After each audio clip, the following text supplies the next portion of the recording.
আসসালামু আলাইকুম রহমতুল্লাহ। আমি সার্ভিস টেকনিশিয়ান আব্দুল মোতালিব। তো আজকে কথা বলবো নিশান এক্সটাল হাইব্রিড নিয়ে।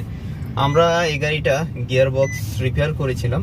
এই গাড়িটা কাস্টমার কমপ্লেন ছিল ওনার রানিংয়ে মাঝে মধ্যে ভাইব্রেশন করতো, ধাক্কা মেরে বন্ধ হয়ে যাইতো। তো এক পর্যায়ে ওনার গাড়িটা হাইব্রিডও বেশি একটা চলতো না। তো ফাইনালি আমরা ওনার গাড়িটা কাজ করে আমরা এখন টেস্ট ড্রাইভে বের হয়েছি। সামনের দিকে দেখাও, আমরা এখন টেস্ট ড্রাইভে আছি। তো ইনশাল্লাহ উই আর সাকসেসফুলি। আপনাদের নিসান এক্সটাইল হাইব্রিড নিয়ে যে কোনো ধরনের সমস্যা আমাদের সাথে যোগাযোগ করতে পারেন। আমাদের কাছে হাইব্রিড নন হাইব্রিডের স্পেয়ার পার্টস অ্যাভেলেবেল আছে। ইনশাল্লাহ আপনারা ভালো একটা সার্ভিস পাবেন আমাদের কাছে। আমাদের সার্ভিস সেন্টার হচ্ছে বসুন্ধরা এভার কেয়ার হসপিটালের অপোজিটেই, কমিশনার গলি, AM ক্যাপিটাল অটো সলিউশন। আমাদের কন্ট্যাক্ট নাম্বার হচ্ছে 01818013457। আমাদের আরো একটা নাম্বার আছে 01776284060। আমরা হোম সার্ভিসেরও ব্যবস্থা রেখেছি। আপনাদের যে